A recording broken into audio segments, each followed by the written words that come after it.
This week on Arizona Illustrated, a Tucson music legend remembered.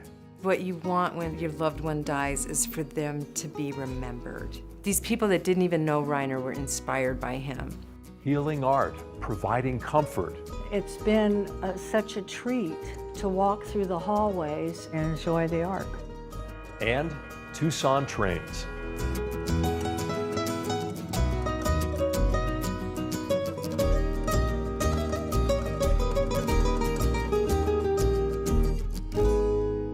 Welcome to Arizona Illustrated. I'm Tom McNamara. If you had to map the lineage of Tucson's music scene, many roads would lead you back more than 2 decades to Rainer Ptacek. Born in East Germany in the grips of the Cold War, Rainer and his family emigrated to Chicago in 1956. It was there that he first heard the blues, a musical sound that influenced his entire career. Rainer passed away 21 years ago, but his legacy lives on in Tucson's music and beyond.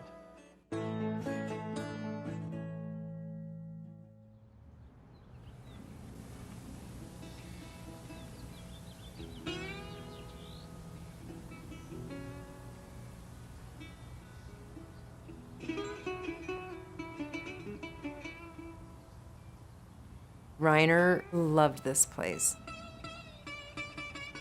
And he ended up buying it the September before he died to make sure that me and the kids would be okay. So this place isn't just my little house. It's really a sanctuary for memories, and his spirit really does linger.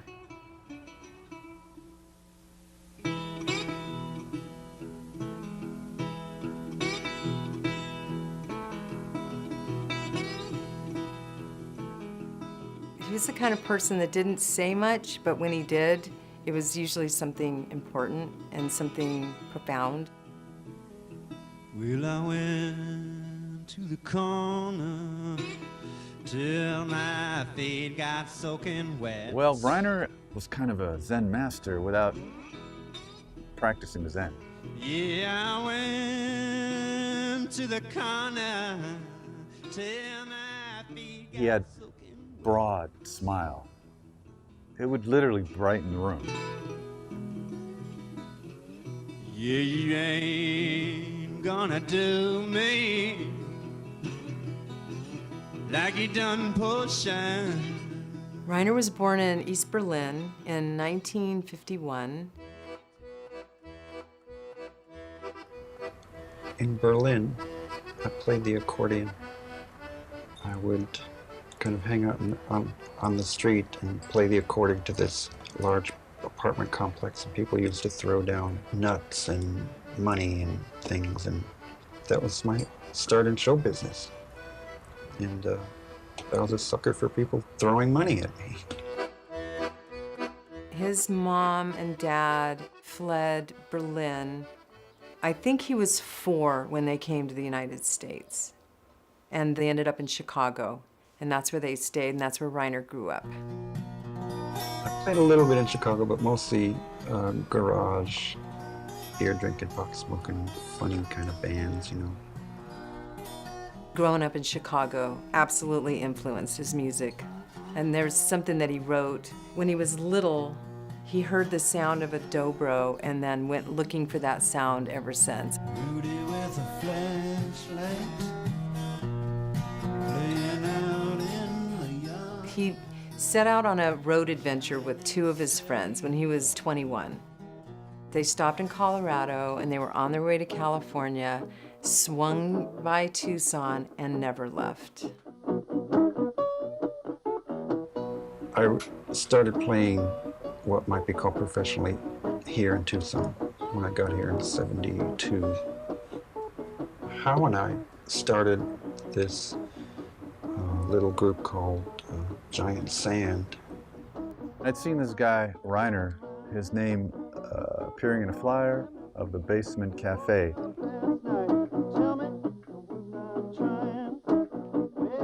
When I saw his name, it just, you know, it was kind of like maybe a smoke from a future fire. I was curious to meet this guy. I didn't know anything about him. I came in and he invited me right up to play the piano, and the piano faced the wall, so him and I bonded by playing for 45 minutes in the key of G. Every now and then, I get an idea. This allowed me and Rainer to have a proper introduction to each other. So we gave each other so much information by not saying a word. I said, what the hell was I thinking?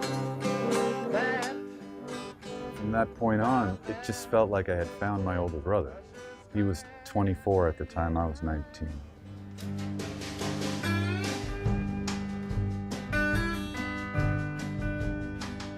The first time I met Rainer, our friend Hal took me to a little bar called Bogey's, and it was up on Stone Avenue. It was a little dive bar with a pool table, and there was maybe 5 people in there. And he was in there playing his steel guitar, and he had this big French braid on the back, and I was floored.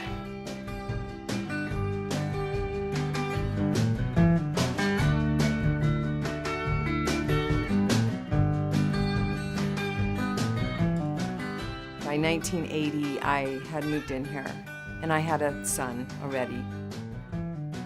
The two of us moved in here, and I've been here ever since.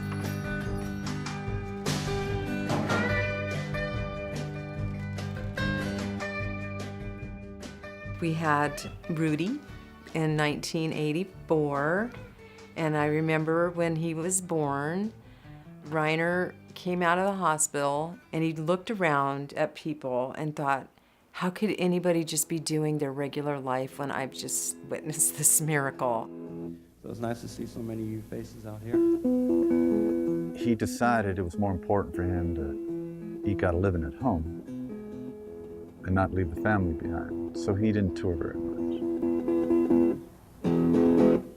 It's called the backslider blues and goes kind of like this here. He really loved the blues. He loved the blues.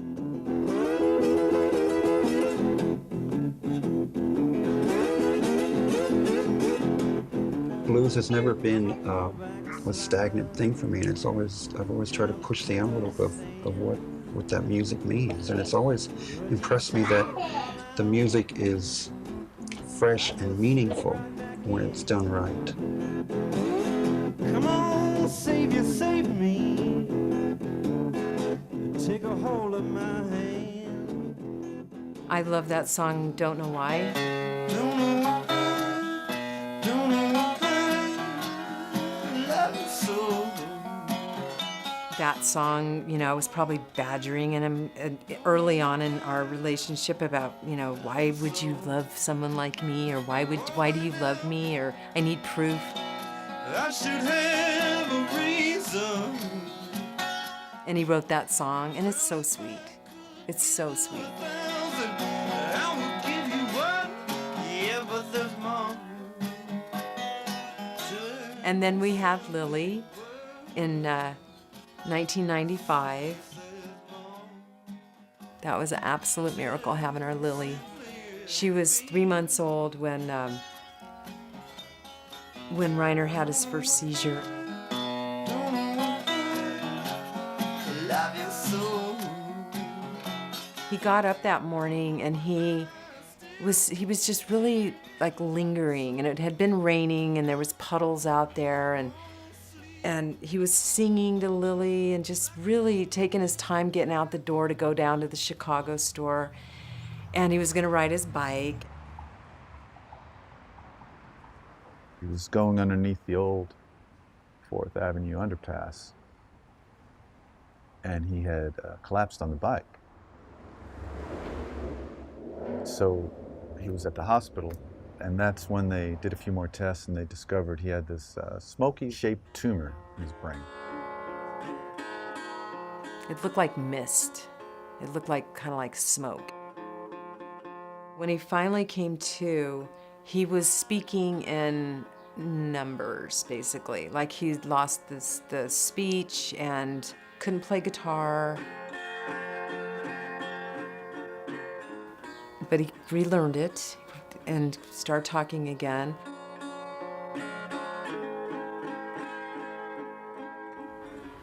My main thing now is to just get well enough to remember my material and bring back the songs that I wrote and be able to play them again. There's no better remedy to get them playing and to talk to each other that way. When he started kind of coming back and realizing what he was going through, he had a euphoria about him. He had just like this spiritual glow about him. Hi, Lily. Come on. Let's get up here. Yes. You want a cookie? He and the kids, but specifically the baby, just basically stared at each other for the next few months, you know what I mean?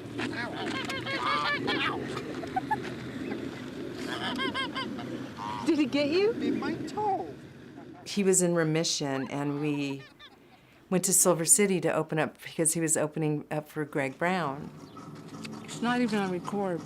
And it was this little gig in this old hardware store, converted it to a bar. No, it's not. How come I can't see the little light? Because it's too bright out. Oh. And he'd forgotten his songbook. Hello, everybody. It's great to see each and every one of you here. Even though the room is a little small, it's better to be tall. And he gets up on stage and he doesn't have his book, and he's just this blank stare. He was getting confused, a little frustrated and confused. But he pulled it off, and he sang, and he played, and he did it, and it was forgetful, but the audience loved him, and it was so beautiful.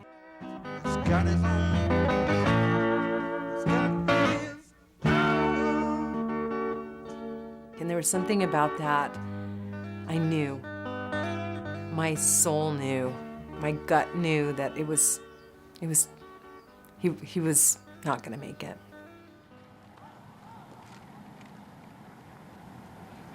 Let's get you and the sunset. That is so beautiful. I got her.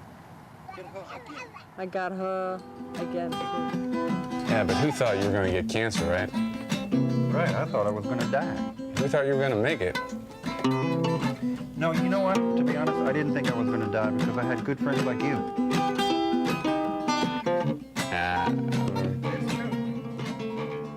Throughout any of the hardships you're apt to go through, he would have made them all easier. So there's that. And it would be really fun to be in our 60s together. He'd be showing me how to turn 70 soon. Could use that information.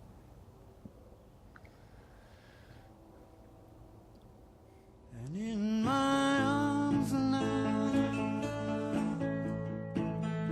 I can feel my baby, and it's as good as I've felt lately. Oh, Lily, I love you. Don't know how I ever. Fame, he didn't go chasing it. He was settled in who he was, and it really was all about love for him. The lessons that you get from facing death and having to explain it to yourself on the other side after you've touched that place. It means that there's nothing else in the world that matters except love.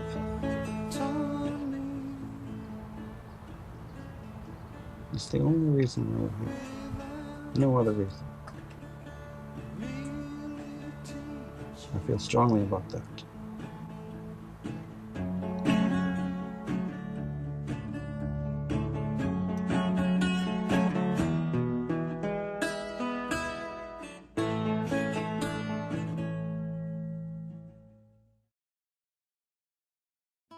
Borderlands Theater continues to create some of the most moving, culturally diverse, and regionally relevant work in the Southwest. Recently, they presented another in their Barrio story series, exploring Barrio Anita, an historic Tucson neighborhood off the beaten path. We spoke with one of the young Borderlands performers at the event, a poet who wrote this poem for Barrio Anita.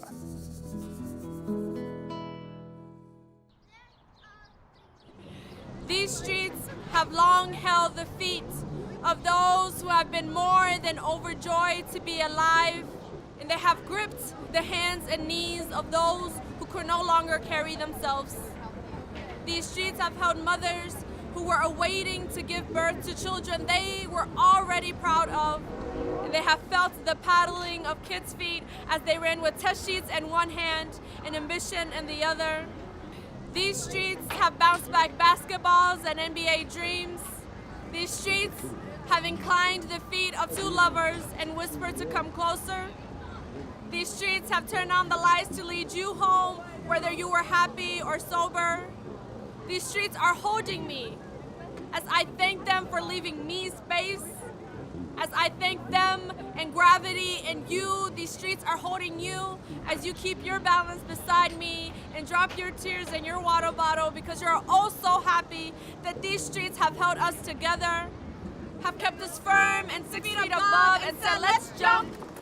Even when the newspapers fade out our name, even when the houses have been remodeled, even when the murals have been refurbished, Anita Avenue will long remember our order. St. Mary's Road will still sing our song, and these streets and these people will always remember us. Hospitals are usually associated with injury and illness, doctors and nurses. But what about art and music and the natural environment? These elements are now an increasingly important consideration for the patient experience at hospitals around the world, including Tucson Medical Center in southern Arizona. With miles of hallway, TMC is a perfect setting for a growing gallery of art.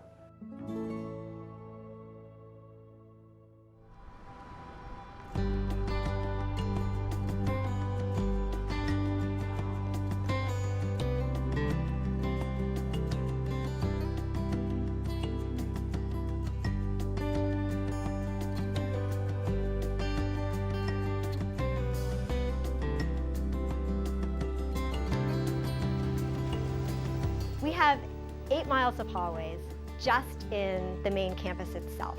And that doesn't even count all the exterior buildings that we also put art in. So we have slowly been populating the hallways with artworks and just making the place a lot less industrial, a lot less cold feeling.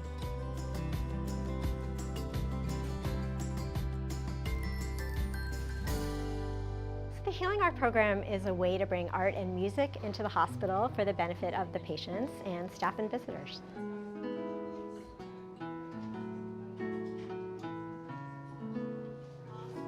It's always kind of like this moment where you can take like 5 seconds and like meditate and listen to it. And we have our favorites that come in and play. And it's a nice feeling. It's relaxing.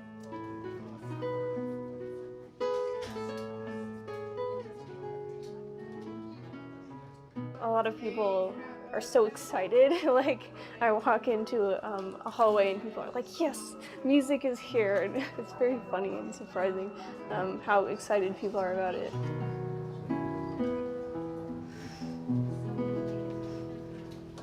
There was a couple in town, Doris and Len Corus, and they're really the founders of the program. They had a large collection of art, and they were thinking about what was going to happen with that collection. They thought it would be wonderful if they could find a hospital that would be interested in it. And in fact, I'm standing right in front of one of the first donations of art that came from the Coruses. It's a set of 6 prints by Allie Clift. She's an artist out of Canada, but I might mention that most of the art in the hospital is actually from local artists. I love it, and it's been such a treat to walk through the hallways, and I've kind of made it a part of my life now. When I'm here as a patient or changing buses and have a little extra time to come in and go down, a hallway and enjoy the art. And the patios also, the sculpture on the patios.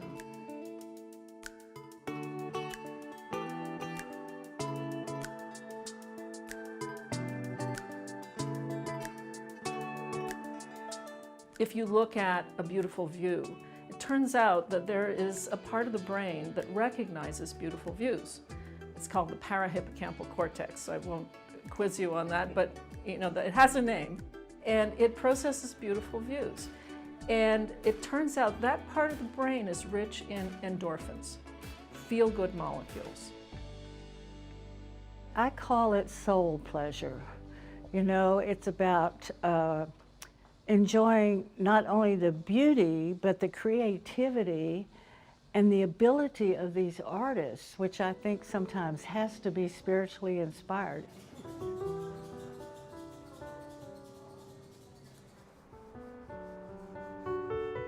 How wonderful to bring art that is uplifting and energetic. And I know my husband is smiling down on me and saying, I like this. This is important for me to keep that memory alive. This is how I want people to remember me. My husband was Dr. Marius Wagner, a local cardiologist who worked at TMC for maybe 35 years. He passed away in May of 2017. And I wanted to do work in honor of my husband, and I wanted to place it in a scientific arena. So I showed Lauren my figures. They're all about movement and dance. The originals have little mechanical elements to represent like different body parts. They're so cool. And she said, oh, these would look amazing, big. I said, well, how big? And she said, 5 feet tall. And I was ecstatic because I really visualized this work as life-sized. Why place art in a hospital setting? Well, there are beginning to be studies that show that art actually can improve quality of life, and that contributes very importantly to healing. Makes me feel good to play for people and know that I'm making some contribution to the community in this way. You know, there's a magic that happens between the art and the viewer. I think about this a lot. There's that space where the human spirit soars. And what better place to have that experience than in a hospital? The artwork is gorgeous. It's causing conversation. You go through like the surgical areas where the families are waiting and they're kind of stressed and everything, and you could just talk to them about the artwork and you could see their whole stress level just relax. And then us nurses too, we have just as much stress as everybody else, and it's awfully nice to take a break and just look at the artwork. It's really nice. This is absolutely the best job I've ever had in the art world. It's just wonderful to have a job where people really are grateful for what you do every single day. It's amazing, so I love being here. I don't think we'll be running out of space anytime soon. People talk about the fact that I have good job security. A lot of miles of walls, so it'll be a while.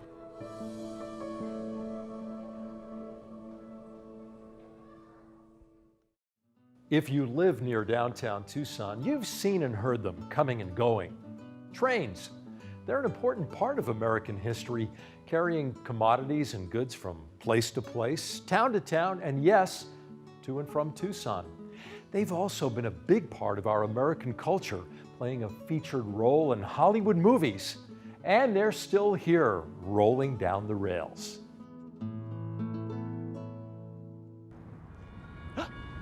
Okay, what do we do now? Just do my thing.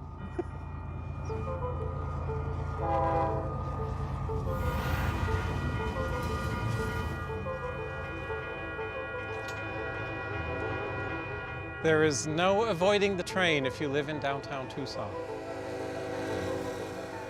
They go through very frequently, unpredictably at all hours of the day and night. I love it. It's reassuring to know that things are happening outside of Tucson and stuff is going to and fro. Okay, my name is Dirk Arnold. I'm a local artist.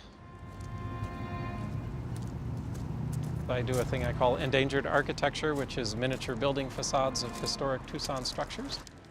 And I am the designer of the Gateway Saguaro, the 30-foot-high neon saguaro at the foot of the Miracle Mile. I do my work right across the street in the Citizens Warehouse up on the second floor, right near the railroad tracks. I think I tend to always pay attention to the trains.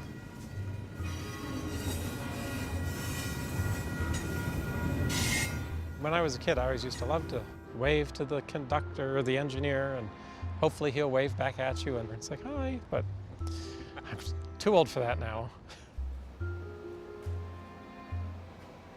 When I'm working in my studio, once in a while you hear a horn that just doesn't sound quite like the usual horn, and that one will usually get me to go look and see what's coming down the road. It's always kind of interesting to sort of imagine what's going by as it cruises along.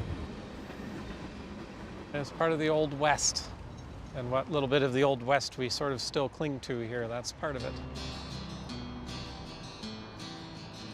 The train came through Tucson, I believe, in 1880, and it certainly made its mark on the architecture of this part of Tucson.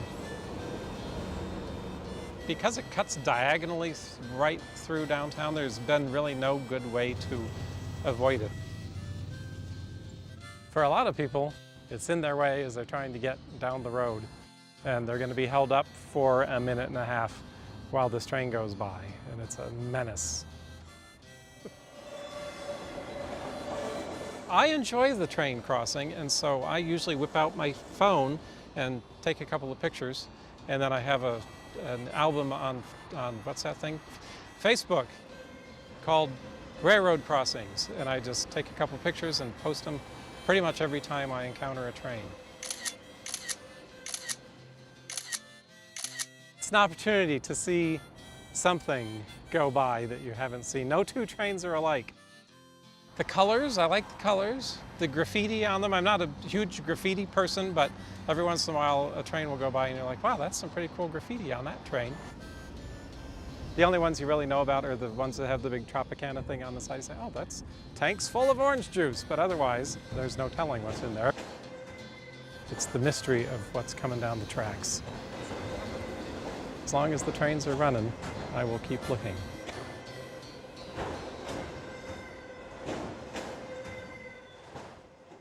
Thank you for joining us here on Arizona Illustrated. I'm Tom McNamara. See you next time.